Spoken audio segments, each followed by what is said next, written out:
Hello, no one is available to take your call. Please leave a message after the tone.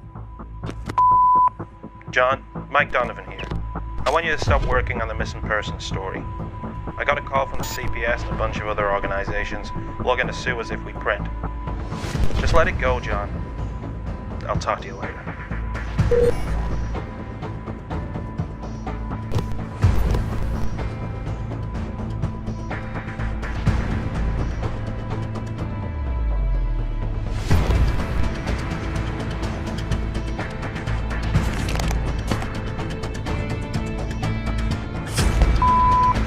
This is the last time, John. If I hear you're still working on that story, you're out of here.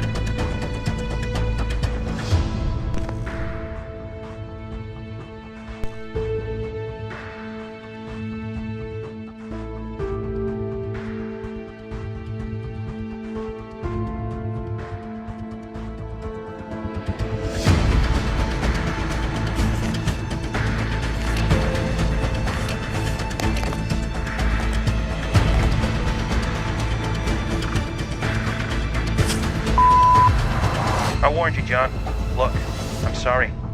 I gotta let you go. Be careful, John.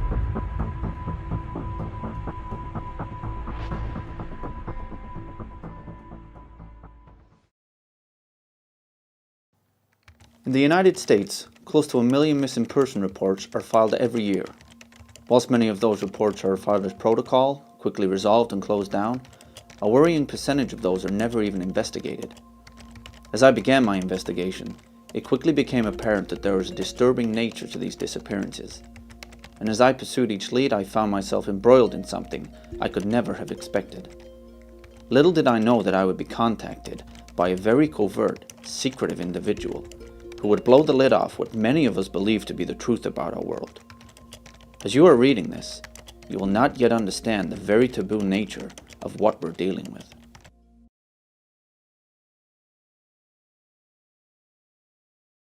I look at the alternative media, as it's called, which is where a film like this would come out of. Obviously, it wouldn't come out of the mainstream. And what's developed over the years that this alternative media has come into being, what's developed is the alternative mainstream. And almost everyone has a here and no further point. And just because you are aware that there's a banking scam and a political scam and engineered wars, doesn't mean that your mind is open to the deep in the rabbit hole areas that will explain where all that's actually ultimately coming from. You will have people who will go so far, but then their belief system, their sense of credulity, will say here and no further. Well, I think it's like a kind of human archetype. Unless you're a small boy with frogs in your pocket, people don't like toads or snakes or crocodiles or alligators. Dragons sometimes are shown as friendly, often are shown as dangerous and fire-breathing and nasty, and they've got little eyes, and they are inhuman. They've got little slitty eyes, and somehow there's a part of that that doesn't resonate with us. To think that reptilians even exist, let alone that they're in some way controlling the populace and what's going on, just seems so far out there to the normal person with their programming and their paradigm and that type of thing. So I think it's just out of the realm of belief for them, just through their programming. The idea that life as we know it has only developed on this one planet, in this one slither of frequency, is ridiculous. But the human perception has been so programmed with limitation, with a sense of I can't, the sense of it cannot be, that it's left to very few compared with the global population to explore beyond that sense of can be.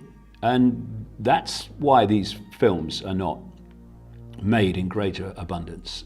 Creatures with large heads, with fur and big eyes, like the traditional puppy dog pictures that make us go, look, isn't that cute? One doesn't look at a reptile and think, isn't that cute? That basic human empathy just isn't there. What I do is I open my mind and I let the information be my guide, and that decides where I go, not preconceived idea. And unfortunately, preconceived idea, belief, whatever that may be, is the prison cell for most people, and that's why they don't go beyond it. I think there's a lot of ego involved in this subject, as there are in a lot of others, and that type of ego is infected ego, as far as I'm concerned. It's and the last thing these entities want is to be noticed. They want to be ignored, because if they're ignored, they can get away with it, you see. So you want to infect people and let them think that there's no such thing, and actually try and spread that there's no such thing, so that these things can operate in the darkness. This is programming, and David Icke talks about this, a societal programming wherein we are conditioned to hate and fear this subject so much that without something extra, without something more unusual happening to us to cause us to search for this darker truth, people will be inclined not to see it, even if it's right in front of their face, which is what I've experienced. And even people in my own family and people that I know very well and people who were interested in ufology, when they saw this, either didn't see it or became very upset about it. In the early 90s, when we were first learning about the reptilians, you tended to hear about cases of rape and situations like that, and almost like an instinctive fear that some people had in response to just being in their presence, just like a physiological reaction to them.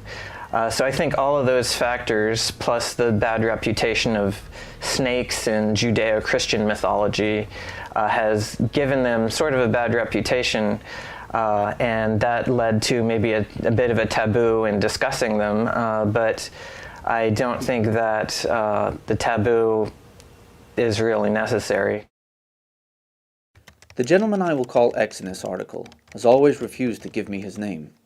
Of course that was highly suspicious, but he was giving me important, and in some cases classified information.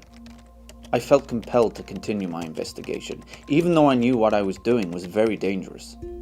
I never really questioned the validity of what he was telling me. Somehow I knew it was the truth, no matter how uncomfortable that made me feel. Sometimes X handed me documents, photographs, or newspaper articles to follow up.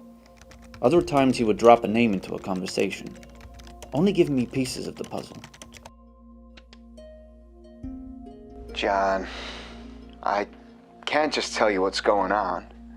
Those are the rules. You have to research this information yourself. I can give you places to look, people to see. Look up the work of Professor John Mack.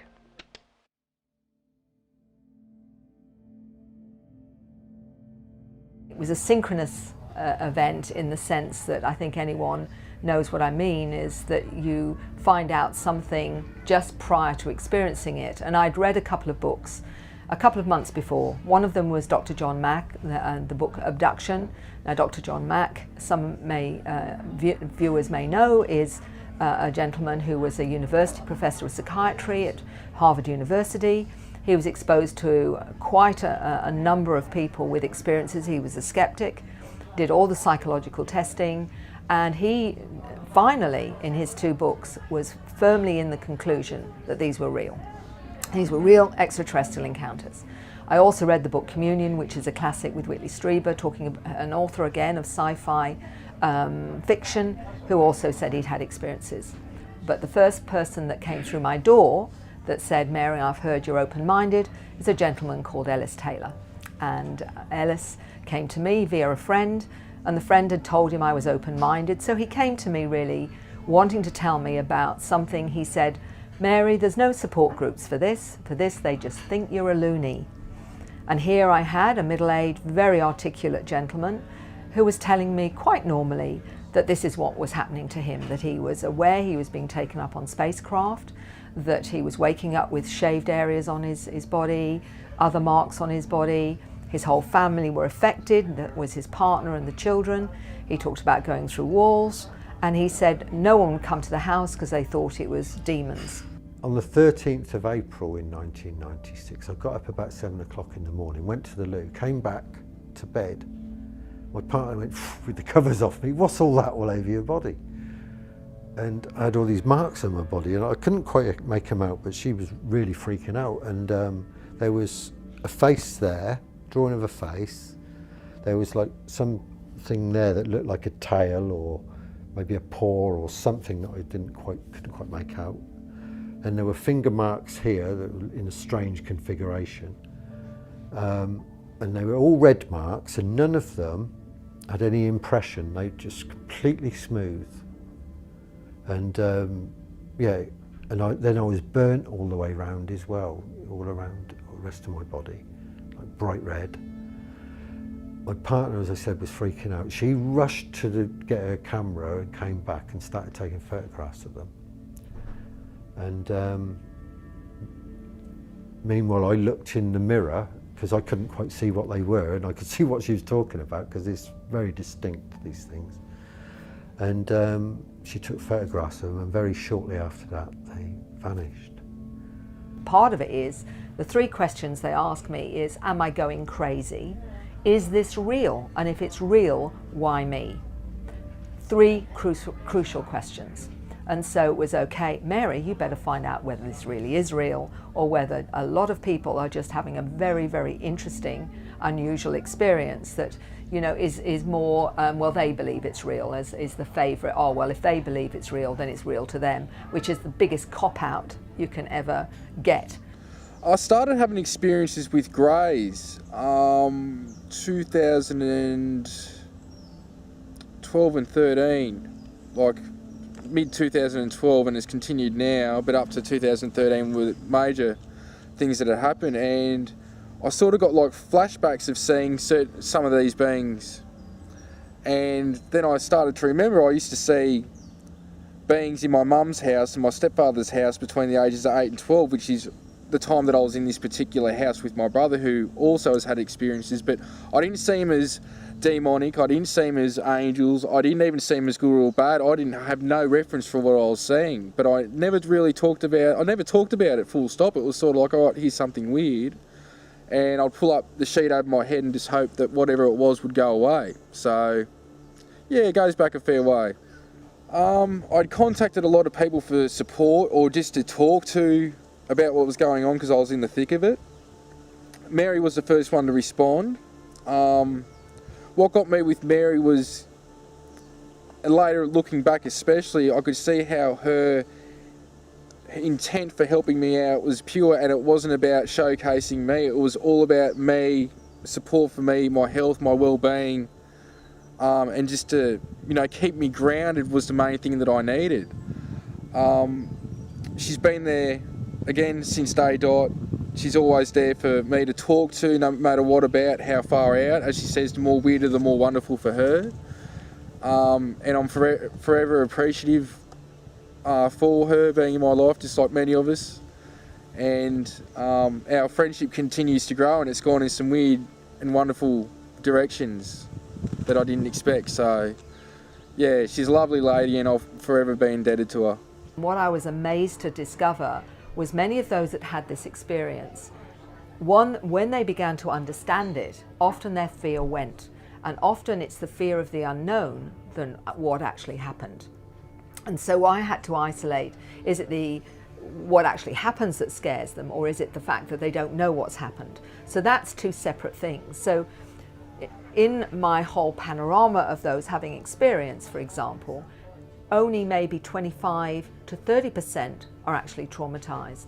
And what amazed me, there were people eventually coming to me, and this is where I had to broaden my questionnaire, that saying, look, Mary, we're not frightened of the ETs. In fact, we think they're family. What scares us is being on a planet with humans that are so barbaric they still kill one another when they have a disagreement. It's actually really hard here because I know I come from a place where we don't do things like that. I feel like I've been dumped on a primitive planet. I don't like it. I've always felt isolated. I feel like I've been adopted in my own family. I don't even feel like I connect to them. I feel like my family has, I've got something to do here, and this is why I'm here. And these I call the star seeds or star kids, because their real connection is actually to those intelligences out there than actually the human beings that they're operating or sharing their environment with. So, in that sense, this is a huge, huge panorama of experience where some are terrified of the beings and some actually think the beings are family. So where do you go with that? Only recently I had a young woman tell me that she was a hybrid and that she believed that she was part human, part reptilian, for example. So for her, what was hard was being in a human body when she related much to her reptilian soul, if you like. That's how she saw it. Others believe that their soul is from a mantid, which is an insect-like being. Some, the felines, the cat being, for example, they say their origins are from those places. So they relate to that particular form. And if you have an 8-year-old that tells you that their family is a mantid, this is an insect-like being, that's his family. His human family is here to look after him and he loves them, but that's his family. And when he dies, that's where he's going, to his ancestral family, which is the mantid insect-like being. And he gets quite emotional about it. This is an 8-year-old getting emotional about going back to his origins. It's very profound. And you've got others that believe they're a mix.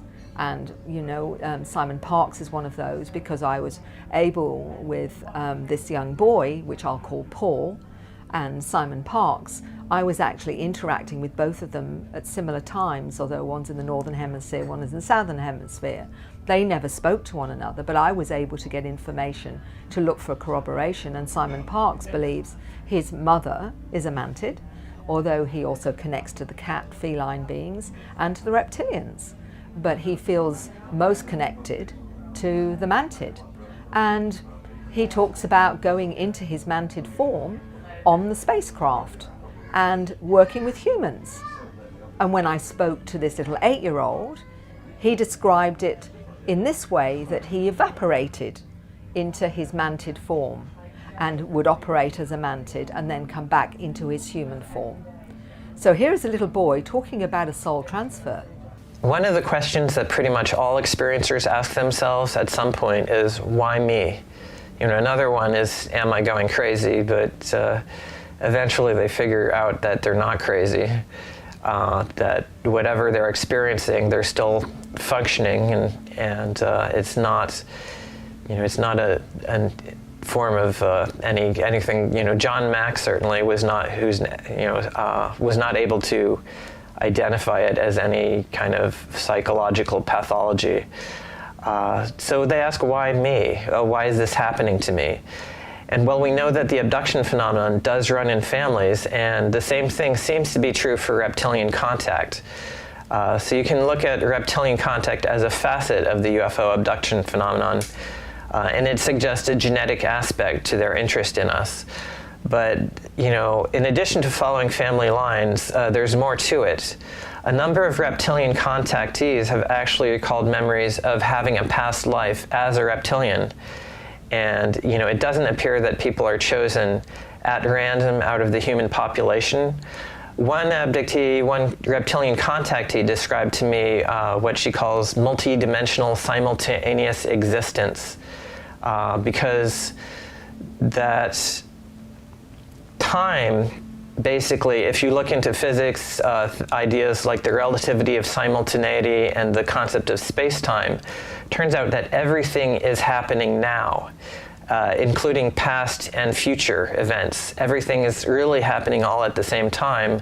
So past lives and future lives exist now. So what in reincarnation traditionally would think of as past lives, well, if you think of it as simultaneous multi-dimensional existence, those are really parallel lives. And there are situations, for instance, in dreaming, where consciousness can move from one these parallel lives to another, and that, you know, that explains why there is a connection between us and these other lives that we're living as reptilians, and it explains why some of the interactions go on. My first experience that I'm aware of was when I was either 4 or 5 years old in Texas, where I encountered a brown being that was levitating in my bedroom, and it had round eyes, kind of a wrinkled face. If the viewer looks up the book Alien Jigsaw 2, the researcher's supplement, I think it's called, by Katarina Wilson, she has a drawing in there of a being she describes as a type 2 gray. And that's pretty much what I saw, except it wasn't gray, it was brownish. And that was the first consciously remembered. Actually, it wasn't conscious. I remembered it consciously for many years, and as is the case with many other abductees, suddenly I reached a certain age where I just forgot all about it. But prior to that, I was telling everyone I could about it, right? But then a point came in time where it was wiped from my conscious memory. Years later, after I moved to San Diego and became a member of the San Diego UFO Society, I had a hypnotic regression about some of my experiences, and although nothing new came up, what happened was my subconscious was kind of jarred and shaken around a bit, because like a day or two after I had that, what I thought was an unsuccessful hypnotic regression, I was reading a book called Project Omega, UFOs, NDEs, and the Mind at Large by Dr. Kenneth Ring, if memory serves. And at the end of that book, he has a questionnaire to determine if someone has had alien abduction experiences or not. And I basically answered yes to like 17 out of 22. And I got triggered when I had one question, when I read one question that asked, as a child, do you recall having experiences with little people or little friends that no one else could see? And then just as soon as I finished reading that question, bang, that memory of when I was in Texas when I was 4 or 5 years old came back. When I came back from Germany in 1990, I had a series of UFO experiences and abduction experiences culminating in a abduction, full waking consciousness at night, when those 3 reptilian greys came and they took me up into their ship, and they put me on a examining table, and they did all this other stuff to me. And that was just one of a series of events. And then I was frustrated living in the San Francisco Bay Area because I had no one to talk to about these experiences. So when I moved to San Diego and joined the San Diego UFO Society, suddenly I could talk to other people about it. I can even talk to others who've had similar experiences. So it was a simple transition for me to become a researcher, because what I realized in my studies was after I had that full waking consciousness experience in September of 1990, when I came back from Germany, I immediately started researching the subject in earnest. Now, I'd always been interested in this subject, always been interested in Bigfoot, the Bermuda Triangle, other dimensions, so on and so forth. That was stuff I took for granted, including the subject of UFOs. But there was an element of me for years that was kind of scared of the UFO subject. There was something about the subject that gave me the creeps, that didn't that I couldn't quite understand, and that gave me a certain degree of fear. Like when I was in high school, for example, I would see beams of light, bluish white light, come in through the ceiling and do a search pattern on the floor. I had a lot of experiences where I was taken out of my body astrally, and I've since come to find out that a lot of these experiences happen in our astral state, because these beings have the means to trigger an out-of-body experience within us. It's a multifaceted experience. It's not just physical abductions, it's astral experiences, it's what's been described as dream hacking or astral dreamscape manipulation, telepathic experiences, so on and so forth. When an alien creature of any sort interacts with a human, 9 times out of 10, or 9.999 times out of 10, that human is going to be terrified of this creature. There is no long association with these creatures. They cannot appear as they look, because the human will just freak out, And whatever the purpose that they've come to that person for, they won't be able to do it. So they will come in disguise. And they don't physically change their body. They go into the mind of the human, and in the human's mind they change. Now, because of my very long association with these creatures, they don't need to do that now. In the early days they did, when I was a very small child. But also it was a part of me accepting them for what they were. So as a 5-year-old, or even, 1963, as a 3.5-year-old child, I was shown exactly what they looked like. And it did freak me out. Of course it did.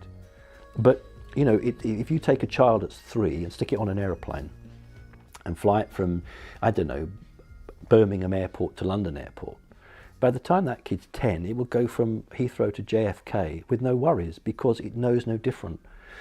If these creatures don't harm you, you have no reason to be scared of them. So it means that my perceptions are going to be more accurate than somebody who's half scared out of their mind, has their body frozen and can't move. So no, there are shadow creatures that are genuinely shadow beings. There are jinn that can appear like shadow creatures, and all of the entities that we're discussing have the ability to go into a human's mind and make that human think they're seeing anything. And that's why Adolf Hitler got Dr. Mengele back in the late 30s to attempt to do work on humans that would prevent aliens from gaining control of their mind. And this is when Mengele just went completely off on his own tangent and ended up working for the Illuminati in America. But it originally stems from Hitler saying, because he was in contact with the Aldebaran off-world group, how can we have soldiers who can prevent all the information being taken out of their mind by these aliens? So that's where all this research started from. This is what totally scared the Yanks. So for most people who have an alien experience, they really don't know what they're seeing, because they can only see with their eyes and believe what's happened to them.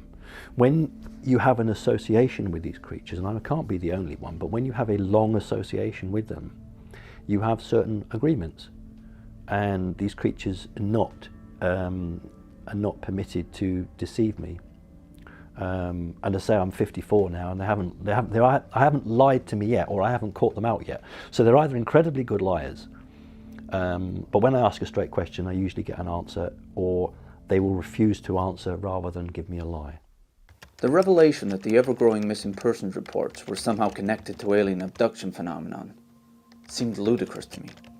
There was something inside of me, an inert feeling to repel the information, and I didn't know why. As a researcher and journalist, it is built into my psyche to question everything I'm told. When I raised my doubts about this one evening in a taped conversation with X, I could never have prepared myself for what happened. Sorry, but I can't have you screaming like a little girl, so you've got to promise me you'll be quiet. If I wanted to harm you, you would be harmed. John, please. Sit.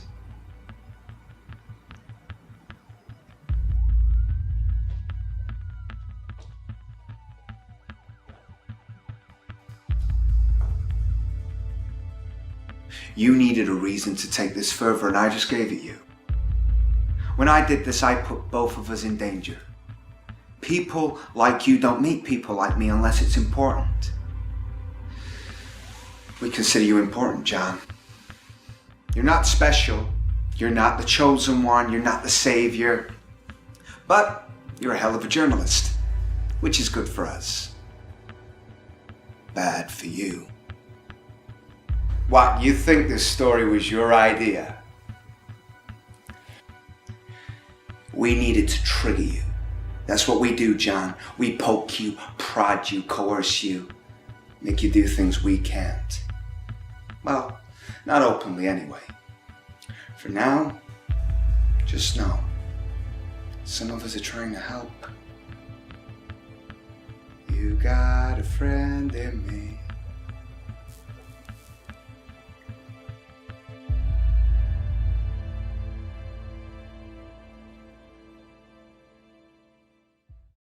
I was in America on a speaking tour. I say a speaking tour in those days. A speaking tour largely meant talking to myself.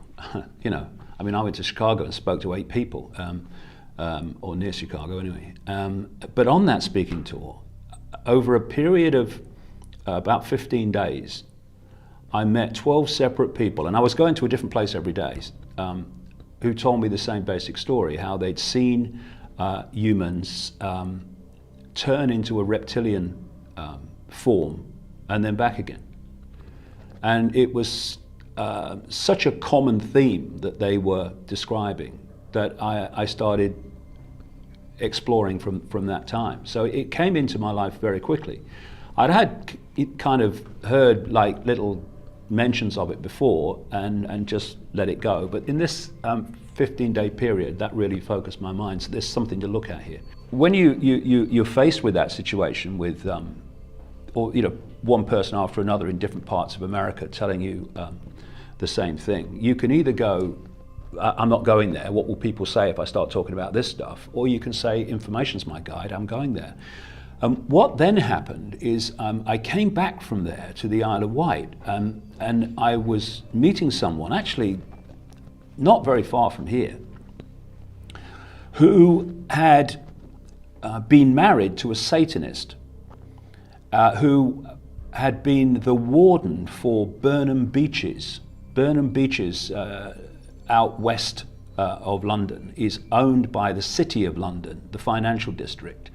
And it is a big place of Satanism and very strange happenings. It's wooded copses and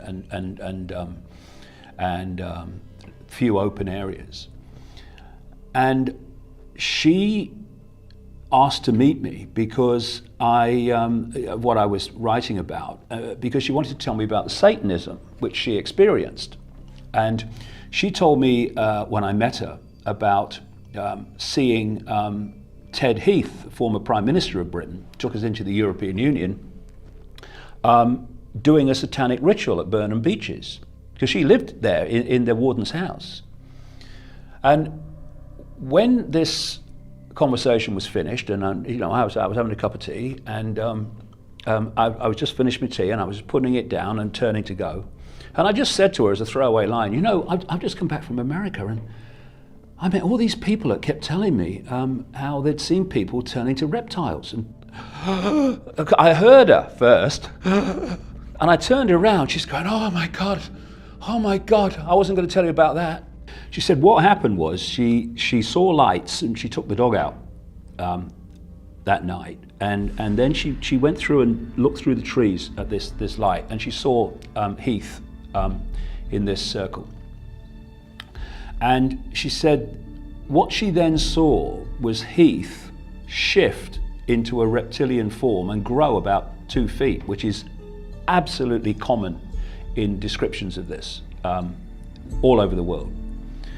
And she said he started speaking then in a voice a bit like, she described it as a bit like the old transatlantic telephone conversations when there was gaps.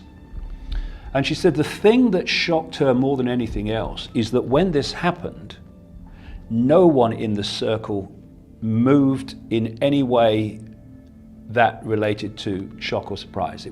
It seemed to them the most common thing, you could imagine.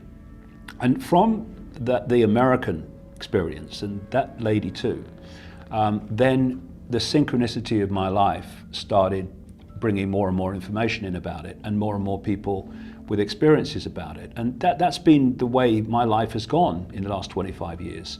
A subject will come out of nowhere into my life, and then suddenly, bang, information about that subject's coming from everywhere. And that's what happened with the reptilian thing. There's a lot of people out there who are under the misapprehension that somehow all of this is promulgated by David Icke and nobody else, and this is absolutely not true. I was once privileged to sit at a dinner table with David Icke and Jordan Maxwell. David was on one side, Jordan was the other, and they started telling stories to each other. And I had a dictaphone in my pocket. Here's a piece of advice to any would-be journalists here who happen to be watching this. Always have a dictaphone in your pocket. You never know when it's going to be useful to you? So I asked their permission, I put the dictaphone on the table, and then they were exchanging anecdotes with each other about reptilians like a tennis match. It was fascinating. And I'll just give a couple of those because they're more than interesting. I'll start with Jordan's story. I'll condense this as best I can. He was told this story by a grown woman who he knew personally about her experience when she was a small girl. And she came from an Air Force family and lived on a military base. And her father had the kind of job such that when the phone rang, sometimes he had 10 minutes to leave the house with a packed bag, and he might not be back for a couple of weeks. And whenever that happened, the protocol was that she would not be in the house alone for any reason. And on this one occasion, she begged her father to be left in the house. She said, well, I'm a big girl now, I can take care of myself, there's nothing to worry about. And her father demurred. And so there were guards on the outside of the house, and this was inside a secure installation, and so there didn't really seem to be a problem. She was in the house on her own. She was a young girl, she was 11 or 12 years old or something like that. And the story that she reports was this. She said that a reptilian being, a large reptilian being, emerged from the walk-in closet. The reptilian being was so tall that it had to duck to get out of the door of the walk-in closet. And as this little girl froze in terror, this creature floated across the floor towards her, didn't actually touch the ground. It clearly had designs on something that didn't seem to be very welcome to her. She ran to the bathroom, she locked herself in the bathroom, and she screamed and screamed and screamed as this creature clawed on the outside of the door. And then finally, the guards heard her, who were outside the house.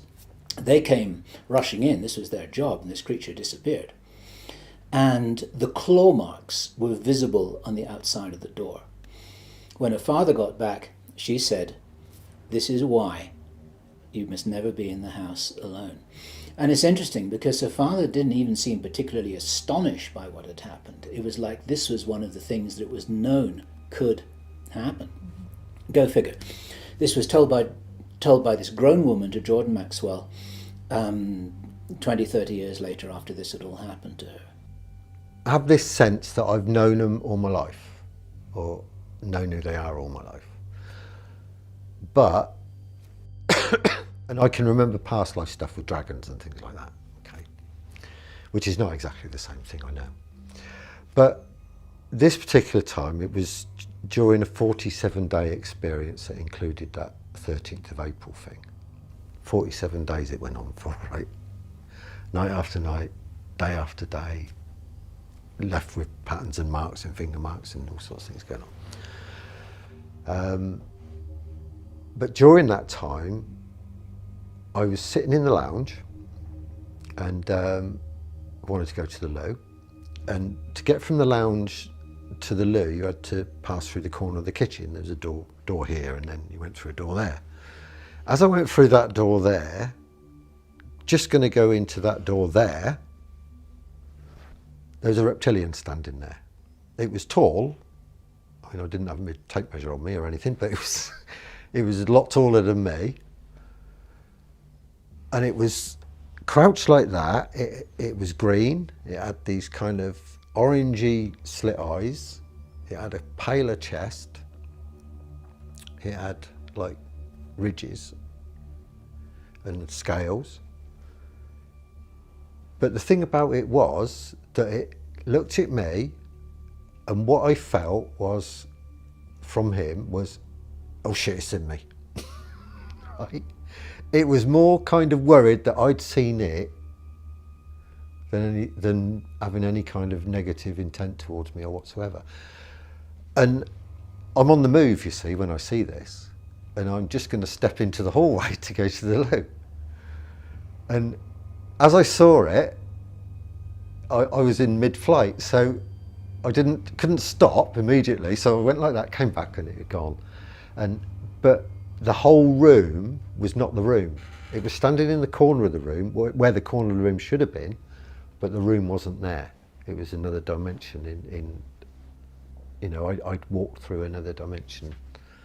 I've had 3 experiences with the reptilians personally. The first one was late 2012. I was at home and I started to vibrate and get this ringing in my ears. And I was laying on the couch listening to the radio, and it got to a certain point where I had my eyes were closed at the time. I had a flash. At that time, I sat up and stood up, and I was still vibrating, the ears were ringing, and all of a sudden I just got engulfed with white light, and I appeared in this cave, is the only way I can put it, and it was like a yellowish orange rock all around me. And right in front of me was what I perceived straight away was a lizard man, because I still hadn't at this time checked up on reptilians. I heard about it, I thought, who knows, And it was a yellowish brown colour.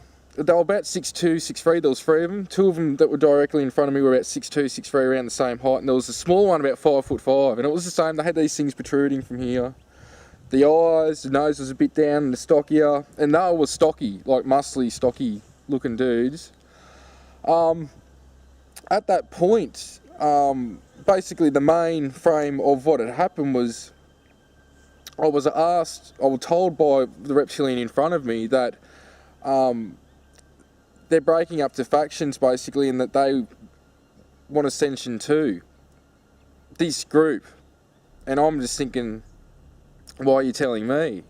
And they said, this particular being in front of me said, because we want you to tell your people, put it in your book. And I was writing Operation Starseed at the time, and I'm just thinking, this is just what, at this time, while this is going on to my left, about 50 metres in the distance, and this cave would have been a few hectares big, like a city block or something big, but I couldn't see any entrances. I'm assuming down further to my left, there was an entrance, because there was a flying saucer with a grey walking around it, and it had a bigger head than the normal ones I had seen before.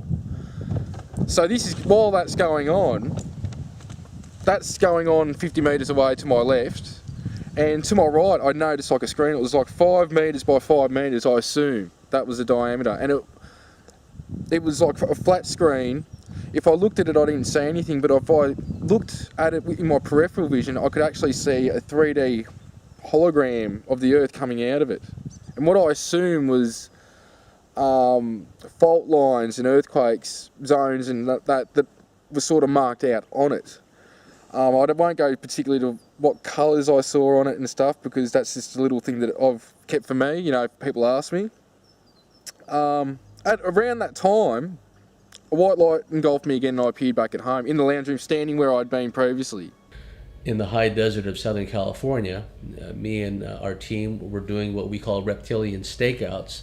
One of our friends, a female MyLab, in the high desert of Southern California in the Victorville, Barstow area, was having frequent reptilian experiences. The reptilians were entering the house through a number of portal entries, one of which was in the children's bedroom. And this goes back to the lore about the boogeyman coming out of wardrobes, coming out of closets. That this is the basis for that, is that these entities, not just reptilians but other beings, they create these interdimensional energetic portal entries, which allows them, whether they're in our plane of existence from another dimension, or hovering in some spacecraft somewhere, they enter through these portal entries. And in the children's bedroom, there was this portal entry in the closet, the wardrobe, as they call it in the UK and other places. And me and my colleagues would do what we call reptilian stakeouts, where me and a MyLab buddy would flip a coin, and the winner would sleep on the bed, and the loser would sleep in a sleeping bag on the floor. And then the next night we'd alternate. And on one occasion, I woke up to find this large 6 foot tall plus reptilian, very robust, very large chest, very large biceps, very large muscles, looming over me as I lay there. I was immobilized, and I tried to call out to my friend, but I couldn't even manifest a squeak. It was like the power of speaking had been taken from me momentarily. And this being radiated this negative energy, which I liken to when some of the big cats in our world, when they emit a roar, the roar reverberates in the chest cavity of, say, a human being, and effectively paralyzes the human being, and then the tiger, or whatever the case may be, can then attack and devour the person. Well, these beings, some of them, they emit a very negative energy, which makes one's skin crawl, and which induces paralysis. So I lay there for what seemed to be a long time while this thing was looming over me. And what was interesting, I forgot to mention, was there was also 3 or 4 members of our team outside in the living room, sleeping in sleeping bags, and they didn't hear anything. The second experience happened in February 2013, and I just gone to bed at night, and I've pulled back the doona, got in the bed, and I've laid down now. At the time I was sleeping, so the blinds were open, and there was a street light and there's moon light that can come in, so I can just, with all the activity going on, it's just so you can, also I could see, if I wake up in the middle of the night, I've got some reference for what the hell's going on, if it's in physical form. And I didn't feel alone. All of a sudden, I opened up my eyes, and like about 1.5 to 2 foot from my head on my right side was this huge eye. And it was, I could tell it was yellow, and there was a black slit pupil. Like it had to have been about this big. And it was a little grey butt. So it was only like 3.5. It wasn't big, but the head on it was huge. And I could see, you know, the scales on it. And again, that was what the Elohim had projected to me. So I'm like, this ain't good. I wasn't freaking out. The eye freaked me out a bit, but I wasn't freaking out from it. It was the like, to me, vibration, or how it resonated with me. I just it didn't resonate with me. At this certain time, I closed my eyes and just a thought came to me to, you know, why am I judging it? And to show it love, that I didn't want it, like, I guess the best way to explain it is I felt sorry for it being in the state that it was in. At which time it started to turn into like it started to look shocked. How I would have been looking at it, it started to look at me. And then all of a sudden it sort of turned into like a smoke, which I've got photos of how these beings can appear at certain times. That sort of turned into like this smoky substance, and it disappeared. And for about a year I didn't sleep in my room after that. I had to meditate till I went to sleep. On another occasion in that house, there were different reptilians, basically all of the same species, but in different stages of maturation. And so there were immature reptoids, and we call them baby Godzillas, because when, like, the lady of the house and the children drew sketches, that's what came to me. They looked like little baby Godzillas. And one of these, at least one of these, was playing with the youngest daughter, who was like 4 years old at the time. They would play in that children's bedroom during the day, and the little reptoid was fascinated with the little girl's toys. In particular, one toy that looked like a telephone and that had big keys for numbers and letters, and when you pressed a given key, it emitted a certain tone. So the lady of the house, at odd times during the day, when only her little daughter was home, would hear these tones coming out of the bedroom. And on this one occasion, the little girl came out, and this little girl is now an adult. She has a child now. She said, "Mom, me and my friend, we're hungry," right? And so my friend humored the little girl. She walked back into the bedroom with 2 platters with a slice of pizza on each one. When she walked into the bedroom, she noticed her daughter sitting Indian style on the floor, and alongside of her daughter was one of these little immature reptilian beings, and they were playing with that toy, making all these tones. my friend was so startled she dropped both plates. The reptilian made kind of like a pig kind of squealing sound, and it fled into the closet and disappeared.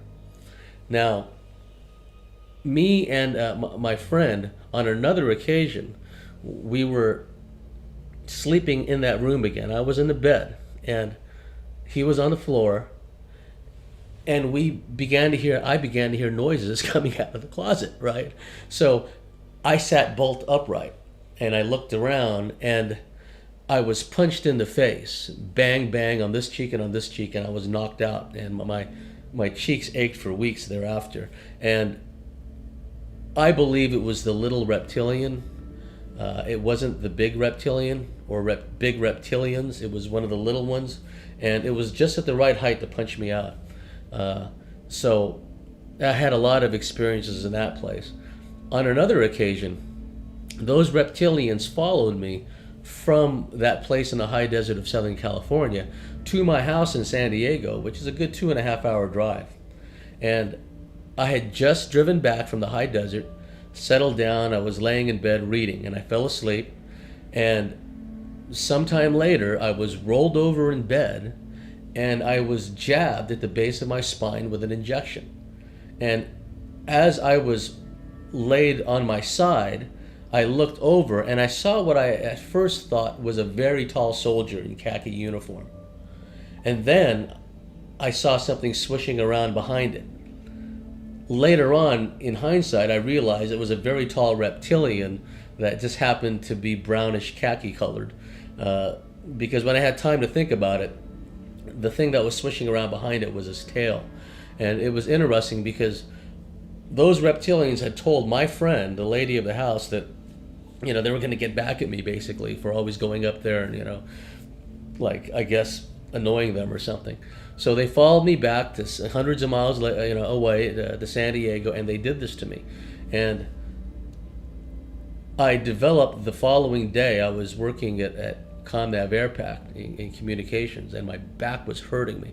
I could feel a puncture wound at the base of my spine. I could feel it, an injection mark. And I had a terrific headache, and I was sitting in the main office, and there was an annex, another office off to the left, where the lady who worked in there was on leave or something. So I went in to lay down there just to flatten out my back because my back hurt so much. Had a tremendous headache, was sweating profusely, big time diarrhea, right? And what was interesting was I went to an emergency ward, and I said to the lady, the nurse who was checking me out, I said, this is going to sound crazy, but last night I was rolled over on my side and some soldier, some military looking guy, very tall, like jabbed me at the base of my spine with a hypodermic needle. And she felt it. She said, yes, I see it. I don't doubt you at all. Something happened.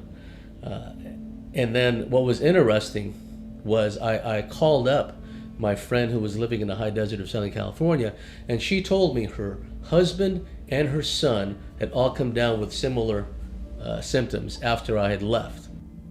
I've spoken a couple of times at this conference in St Anne's in Lancashire called Probe International, and always something peculiar goes on there, right? Often on the way there as well, and often on the way back too. Now, when I left to go up there, I went with a friend, and I knew that I had two etheric or ethereal bodyguards. They were reptilian, dressed in armour, and I have a few guardians, but this is two that were with me. Big, powerful. So I knew that they were going with me for some reason. They wouldn't have come for no reason. So anyway, I get to the conference, and this guy comes up to us and he said, "Oh, would you and your mate take part in this demonstration that I'm giving on the stage?" I said, "What is it?" He said, "Well, what it is transfiguration." Now, transfiguration is, you look at people, but I do it naturally anyway, but this is what he's telling people to do. You look at people and you look slightly out of focus to the side of them, and you can see them turn into something else, okay? And he's doing this thing as a presentation. So he's got this huge white sheet or something up on the stage, and he's asked a few people to stand up on the stage in the audience, see if they can see anything with that person, or if they change into somebody. So I'm up on the stage, and people are calling out from the audience, I can see so-and-so with so-and-so, so-and-so. And this woman shouts out, that guy in the white shirt, which is me, that guy in the white shirt, he's got 2 huge reptilians each side of him. She'd seen them. I'd just taken my mum and a couple of friends out to go and see the crafts. I got told basically earlier that day that the crafts would be about, that I could take mum out there to show her, and mum hadn't seen anything up to that point. And it got to a certain point in the night where a crafter came down that low, just basically above Gumtree height, about the size of a house. And mum ran to the car door and she tried to open up the car, and she's like, we've got to go home. She freaked her out, she thought they were going to land.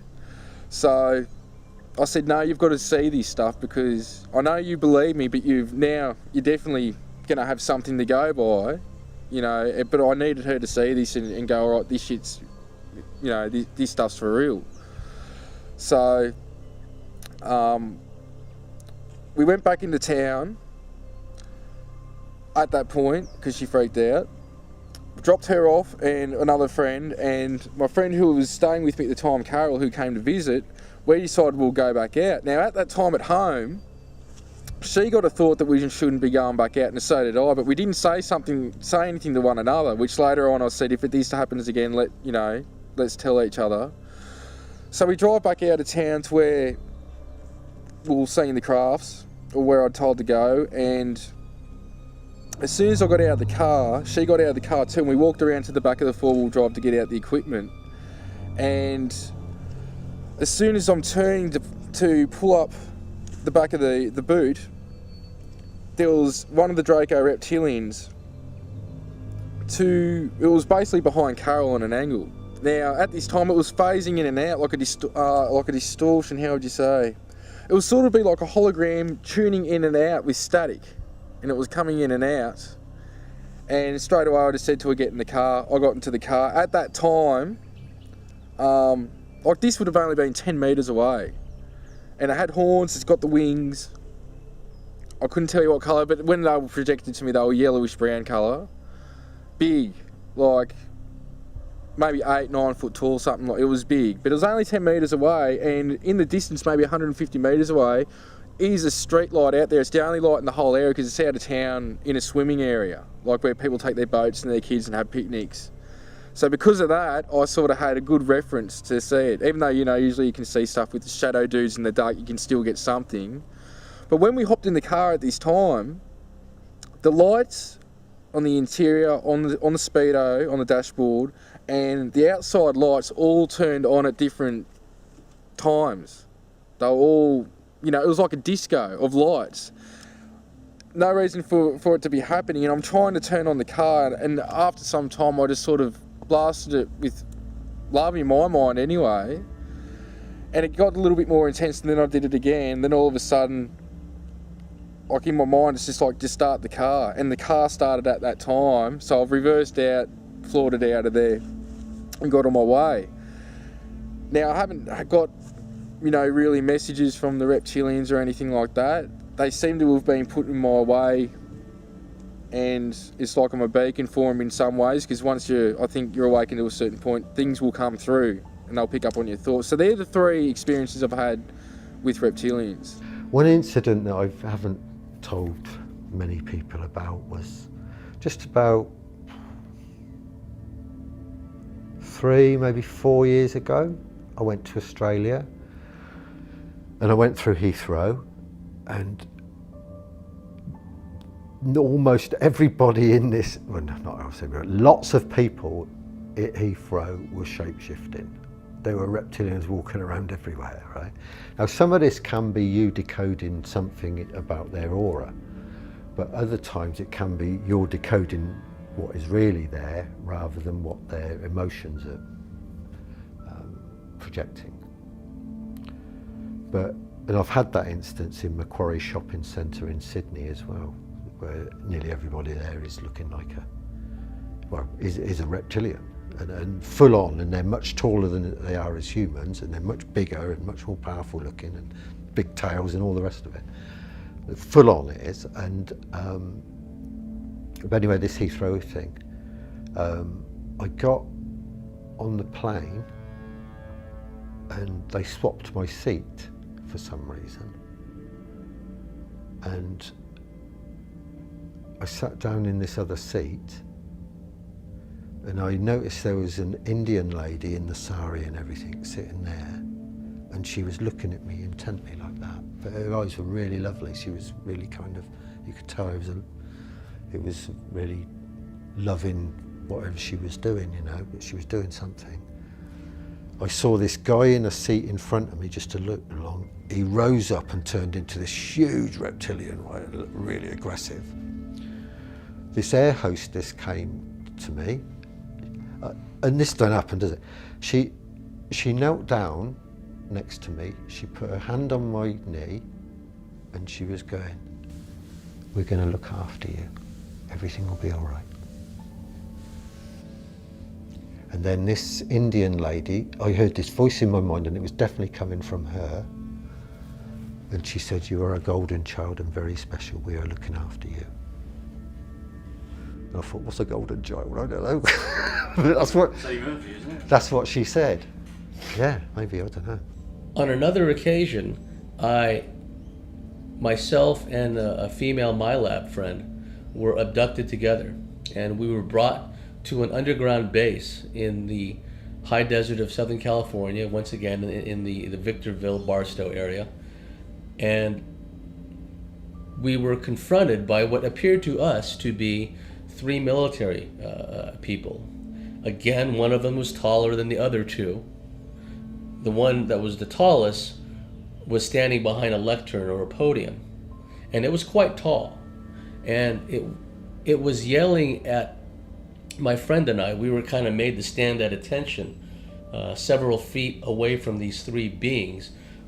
They appeared as military personnel with the short hair, etc., but one of them was in the guise of a high-ranking officer, and the high-ranking officer was irate.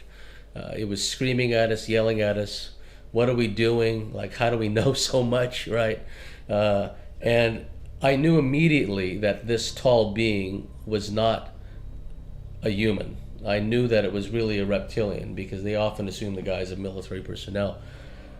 Sometimes these abductees and MyLabs in the underground bases can look at what's supposed to be a military person, but notice that they have vertical pupils, or notice that they don't communicate much, and once in a while they growl or they hiss or they do something to give themselves away.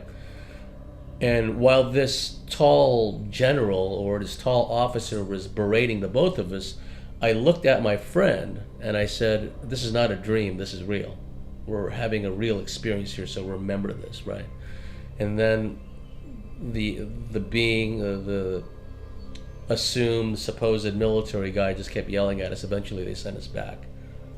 The reptilian symbology, which is common in the folkloric traditions of countless cultures throughout the planet and throughout history, is not so much a metaphor or an archetype as it is a way to describe the existence of these beings, that they really have existed all this time, and that they've played a role in the development of civilization, that they've intervened at critical points in human history.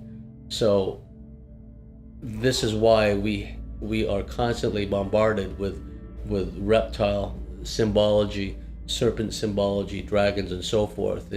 It's not to do with any archetype or metaphor. It has to do with the existence of these beings and the occulted knowledge going way back that these beings are here, and they've been involved with us all along.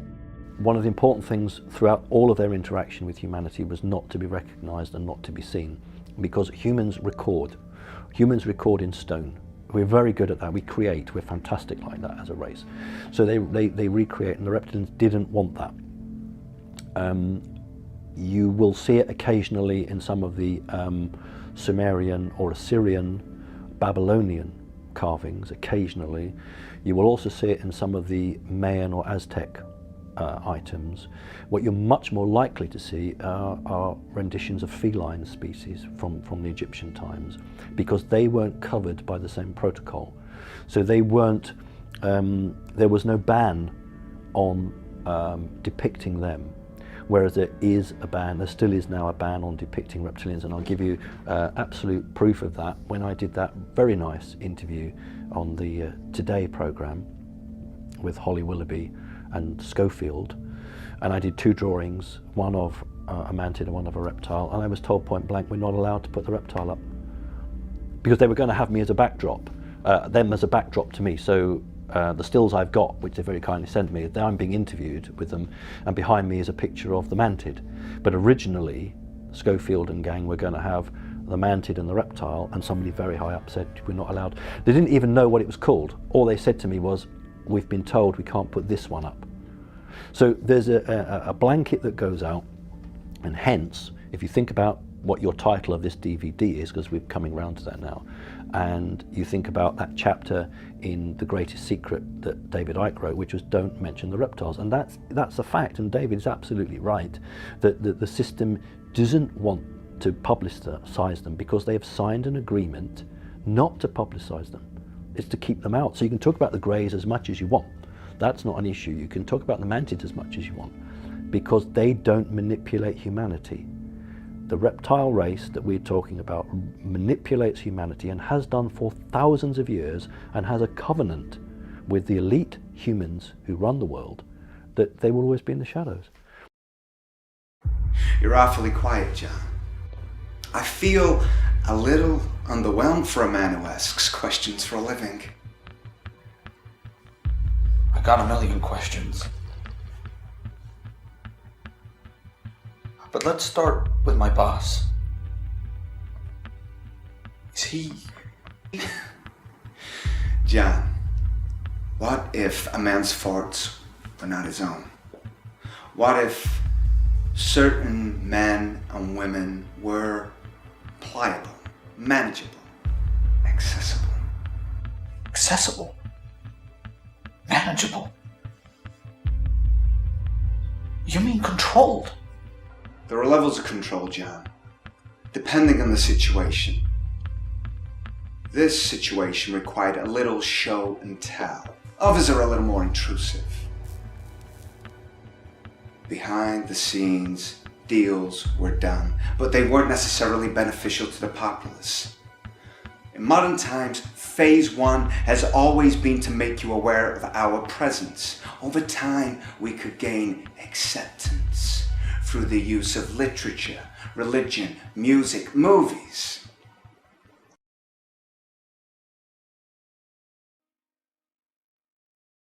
If you look at 2 themes of movies in recent times, and some of them not so recent times, but there's a big theme now, and I don't go to the movies very much because it's all bloody violence and stuff like that most of the time. But if it's for my research, I'll obviously go. One is a kind of a reptilian theme that you pick up, and the other one is, many times incorporated into the reptilian theme, and in alien invasions, is a well beyond Orwellian society where humans are under total control of a vicious police state and a tiny elite. As far as movies and media being possible leaks to the truth about non-humans, or in particular the reptilians, I think this is certainly possible, and I think that there are several movies that stand out in my mind as being movies that might be leaks. Well, in particular, Stanley Kubrick's Eyes Wide Shut, for which I think that he was murdered. He was warned not to publish it, and he said, to heck with you, and he was killed shortly after the release of the movie. And also Rosemary's Baby shows even a reptilian kind of baby at the end of the movie, and that those kind of movies seem to be kind of more realistic leaks, if you were.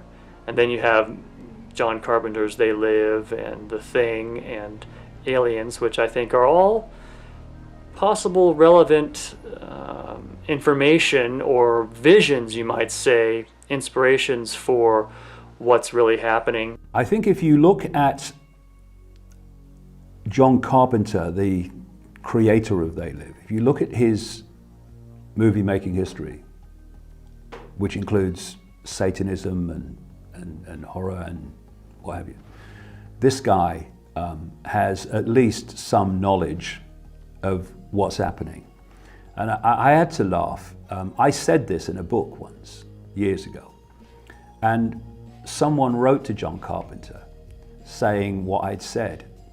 And he wrote back to him, I saw the letter, saying, no, it wasn't. The aliens, inside the people, I was symbolizing the Republicans. And you go, yeah, John, all right, yeah, okay, you were, yeah. I mean, anyone who's seen They Live will laugh at that. And I watched They Live about 4 or 5 years ago, I think, on the internet, on YouTube, and I watched it on there. Now that is so real. What I found in life is that very often the things that are I find distressing or are distressing for me at the time, I don't watch. I don't know why, but I don't watch. People say, oh, you should watch this, and I don't. And then it comes to a point where I feel that, yeah, okay, I'll watch that or I'll read that. And I will, and then I know why it was I didn't watch it before. I wasn't ready to sort of integrate that into where I was at the time. But and They Live are so accurate, so accurate. They Live, it's classic. And that time back too, where you have a small number of people who are actually not what they seem. They look human to people in everyday life, but when the guy put the sunglasses on that allowed him to decode reality on another level, that was the symbolism of it, he saw that they actually, behind the human form, they weren't human at all. And they were the people in power. They were the bankers, they were the politicians, they were the president, they were some of the police. Also, when he put the glasses on that subliminal level, he could see all the subliminal messages all around him, telling him to stay asleep, to not question, to obey authority. And it was a movie, it was kind of a B movie, wasn't it? A kind of most people would never have heard of, and yet it was way ahead of its time in portraying the world that we're actually living in. The Super Mario Brothers, if anyone gets a chance to see that movie, it's amazing. In the old video store days, you would find this movie in the children's section. The story starts out with a celestially driven cataclysm. An asteroid comes and wipes out the dinosaurs, and through some kind of weird kind of alchemical process, an alternate reality is created where the survivors of the reptile survivors of the surface went underground into an alternate dimension, and they became the rulers, and they were shapeshifters. They were shapeshift between human and reptilian. The head reptile was Dennis Hopper, if you've ever seen that movie, and it was another dimension that was parallel to our dimension, and it had to do with bloodlines. It had to do with all kinds of stuff, and of course the protagonists, Luigi and Mario, they defeat the reptilians, right? Very interesting story. When I was growing up in the 70s, a TV show that I really loved was Land of the Lost. It involved a pocket universe where dinosaurs lived and advanced beings who turned out to be the ancestors of these primitive Sleestaks had built these pylons, which were devices used for interdimensional travel and time travel, as well as such things as regulating the weather in the Land of the Lost. But the Sleestaks, which the advanced beings, they called them the Altrusians, eventually evolved into, were like barbaric, kind of vaguely reptilian beings that lived underground.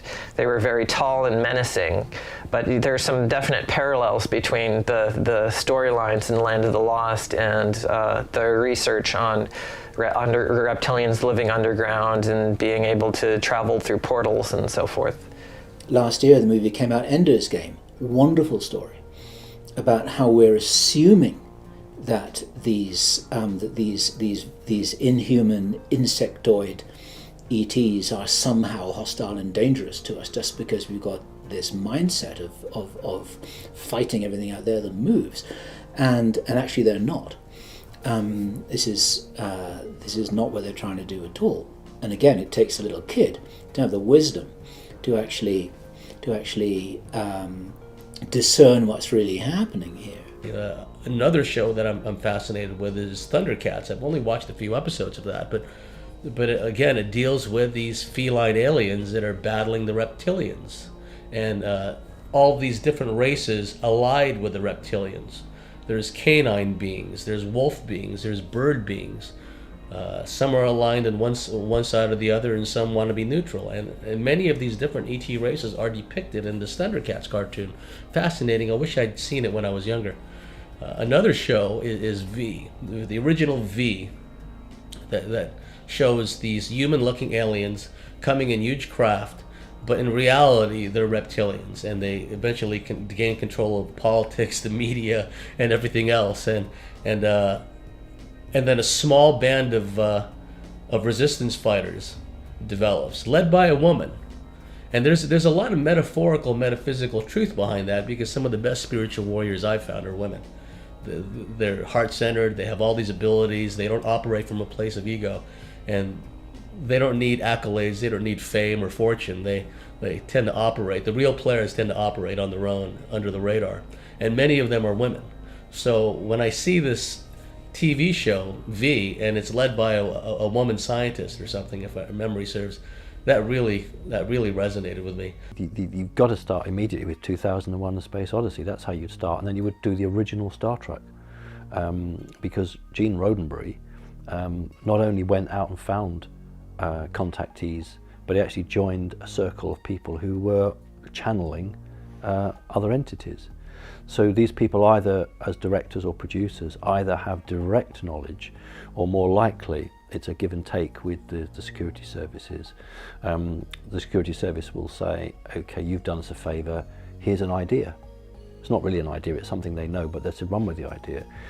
Where it's become insidious, and that's why I'm a bit unwilling to help you out with this too much, is because they will use the media to play out an agenda for them, to test its reaction on the audience. And the first time that occurred was in 1938. Was it 38, when Orson Welles did his War of the Worlds? What people don't know was that was all orchestrated to early sort of focus groups to feed back on what the situation was. Now, it actually wasn't panic, as the media was told. There was only a small pocket of panic, but they wanted to create panic, so that's why all the mainstream media said there was mass panic, because that was the argument. That's why we're not going to go public with what's happening. What is happening, I would suggest, is that subconsciously, because there are so many with the same theme, it's laughable. Subconsciously, the human mind is being made familiar with something that if it wasn't made familiar with subconsciously in this way, when it is revealed, people would be in a massive state of shock, whereas they're bringing it in slowly. So what they're doing is that on one level, they are preparing people to be familiar with and therefore be far more likely to accept without resistance the very Orwellian society that's being brought in by these reptilian hybrid bloodlines, because this archontic force has been working to manipulate human society over these, what we call in our version of time, thousands of years, to reach this point where they can take the whole thing over and turn humans into a slave race. Now, this is interesting, given what I've talked about in terms of this archontic reptilian force cannot create itself. It has to piggyback that which is already created. It cannot create the Orwellian society. It has to manipulate us to do it. They have to let us know what they're doing or what they're going to do before they do it. It's kind of like a rule of the game from their point of view. And if you see it this way, it gets them off the karmic hook. What I mean by that is that if I were to tell you, the viewer watching this now, that I intended to burgle their house tonight, and I was going to do it by climbing in this window at 2 o'clock in the morning, and this is what I was going to go and steal. And if I told them that, and they didn't believe me, and they took no action, and I went and did it anyway, then I would be off the karmic hook, because it's their fault for not securing the window latch. It's their fault for not standing there with a gun waiting for me to come. It's their fault for not taking me seriously. It's like, well, I told you, and it happened, so now the responsibility is yours, not mine. Media nowadays, major Hollywood films, are used to push an ideal which is either part of a programming agenda or it's an agenda to test out what the reaction is on the public. Any decent producer in Hollywood who's doing a science fiction or science fantasy film now will be heavily involved with the secret government or the secret service, whatever we want to call them, for a give and take, an exchange of ideas. If you look at Stanley Kubrick made his own deal that he could make as many films as he wanted and have oversight over it, providing he never told the truth about the supposed moon landings. And as soon as he broke that agreement, they killed him. So right through history from Hollywood, Hollywood is an integral arm of manipulation, mind control, and just focus grouping, just testing. So anyone who has an interest will look at a film and say, well, I look at that, look at that. I think someone has made an effort to enlighten the people so they really know what's going on, whether it's done for malign in-your-face purposes or it's done, at least some of it is done, to wake people up. Who knows? But I do know that this process is ongoing. There are a whole bunch of different possible agendas going on with the sowing of these concepts in Hollywood.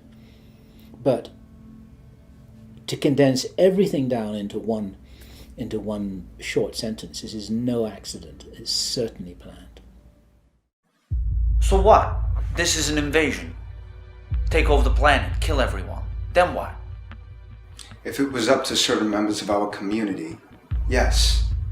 But it's a little more complicated than that, John. Plus, we've been there, done that. Wasn't pretty. I look at it more as a occupation. I know you guys are fond of that. How is this possible? I mean, what about the government? What about our military? What about them? They work for us, John. We run the show. It's all an illusion. Nothing you experience here is real. Nothing. None of it.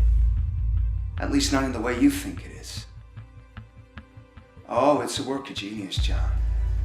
Even after all this time, and we're talking a lot of time, a millennia, the complexity of the plan still impresses the hell out of me. Yeah. I'm sorry? The answer to your question is yes. You are about to ask me about the little gray guys in your room as a kid. You know, the little guys, big eyes, all serious and cold. creepy little things. Yeah, they work for us, John. And you.